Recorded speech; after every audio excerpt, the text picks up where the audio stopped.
This lawn, it was a little bit lush and green and it's thick. And so when I was mowing, I had to double cut, go one direction, and then I'll do another direction going the opposite way. So that way the grass isn't all clumped up, and that's the reason why I do the double cut on this property.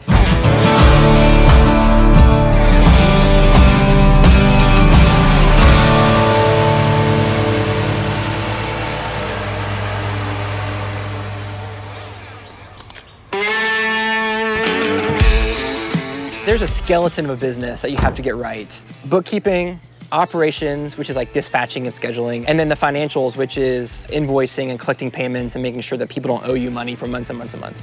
If you can get those three things right, you'll be in the right direction. Also, get a software jobber to manage the company. So when I first started, everything was pen and paper, writing down clients and billing and invoicing.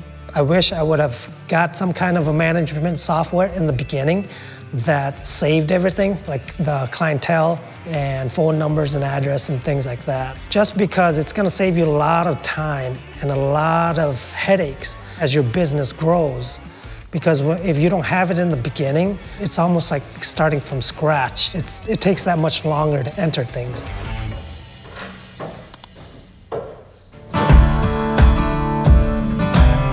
I think the main thing with pricing is you have to figure out what your expenses are, and then how much money you want to make, and then charge the difference so that you make the amount of money that you want to make. And so if that's $100 an hour or $500 an hour, whatever it is, you just have to bill that. And you might think, oh my gosh, that's so much. Well, it's either that or go out of business. So which one is it?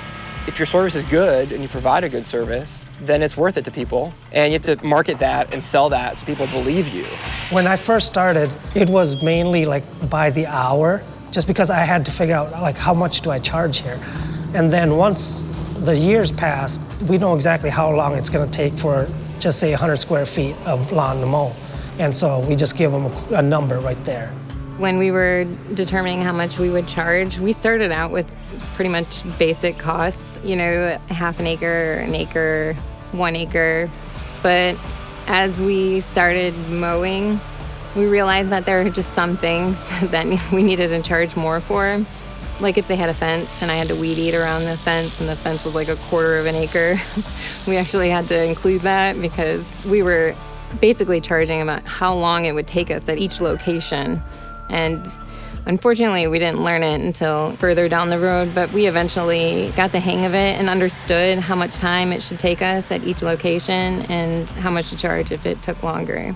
Typically, when we're quoting jobs, we like to view it based on per day. And so if it's gonna take a whole day with 3 people, then you know how much you need to make per day, which means you know how much you need to charge per job.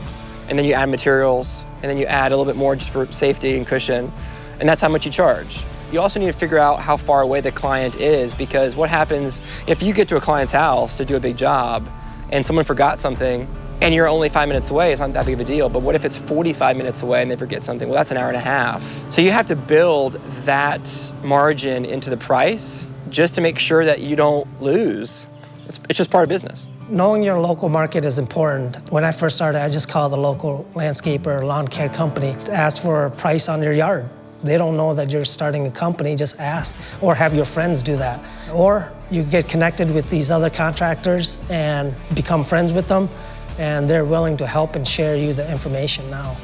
Over the years, I've learned what my competitors are charging just by talking to clients. I never ask a client how much the competitor's charging. That's just a personal rule of mine. But often they tell me, and I listen when they tell me.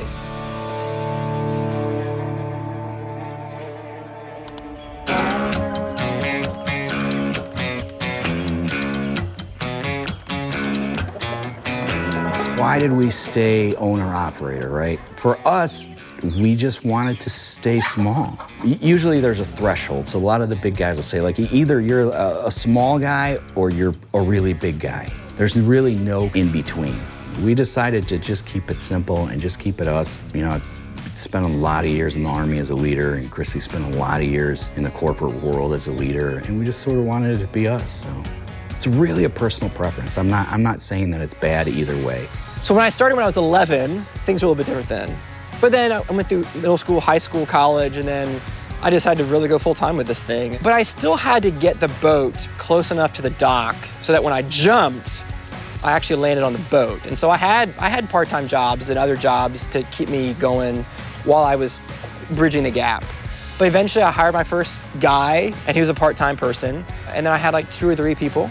And now we're up to about 6 people full-time. But it took like 10 years to get to that point. So I grew very slowly. I knew when to bring on help when I knew I was working Saturday and Sunday and just constantly going, day in, day out. And when I knew that if I could make, just say, an extra $1,000 a week, I knew that if I hired somebody for a week, I can still pay them out of that $1,000. So every time I knew that I had the potential to make more income, that's when I knew I had to hire somebody in and help me.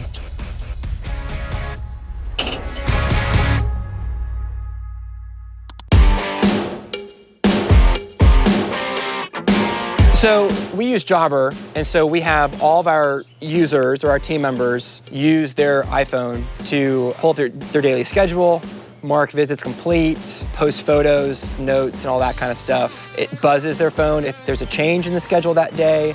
So it really helps us maintain consistency. So if a client comes out and says, hey, from now on, will you do this area differently?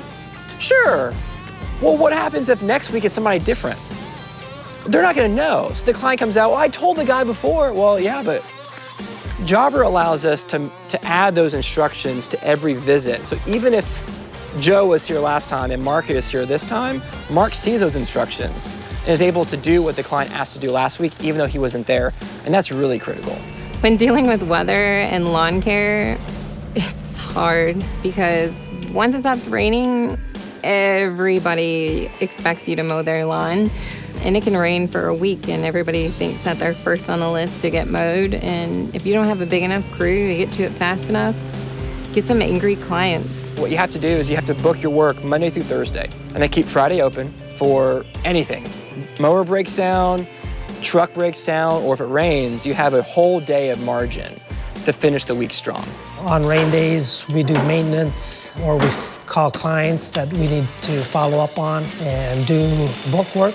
There's plenty of back-end stuff that we need to get done, and so that's what I spend my rain days doing.